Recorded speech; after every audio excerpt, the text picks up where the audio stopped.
Продолжается акция Народного фронта «Все для победы». Ветераны ГАИ Чувашии передали для наших бойцов бинокли и продукты питания. Военнослужащим передают 10 биноклей разного типа, чтобы вовремя выявлять угрозу. Вот мы буквально за 2 недели с лишним собрали определенную сумму, более 100 тысяч рублей. Закупили в первую очередь бинокли.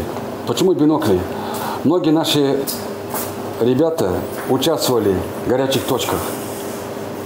Они прекрасно знают, что обнаружить противника первым – это 90% успеха.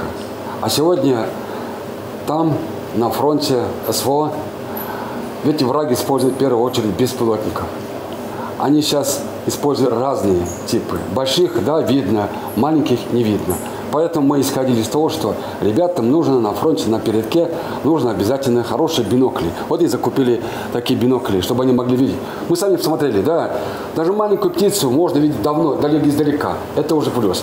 Но к этим биноклям еще положили кофе, чтобы они, когда смотрели, не уснули. Выпили кофе и продолжали смотреть. Выражая нашу гражданскую позицию, мы и раньше собирали вещи, средства, так или иначе передавали через все организации, где мы работаем, индивидуально.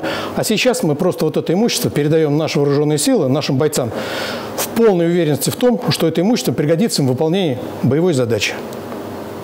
Тем более отправляем нашим ребятам из Чувашии, землякам нашим.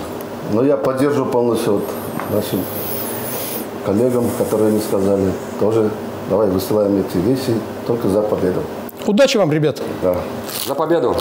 Сотрудники Чувашского управления федерального казначейства передали маскировочные сети. Они закупили специальную основу и материал, а затем изготавливали их в свободное от работы время. Помогут как раз бойцам для того, чтобы маскировать непосредственно личный состав подразделения наших бойцов, а также боевую технику. Я уверен, что это будет замечательный вклад сотрудников федерального казначейства в нашу общую победу. Спасибо. Сделайте и вы свой вклад в победу. Больше узнать о проекте можно на сайте победа.онф.ру. Поддержите наших бойцов на передовой. Елена Яковлева, пресс-служба Общероссийского народного фронта в Чувашской республике. Жизнь столицы.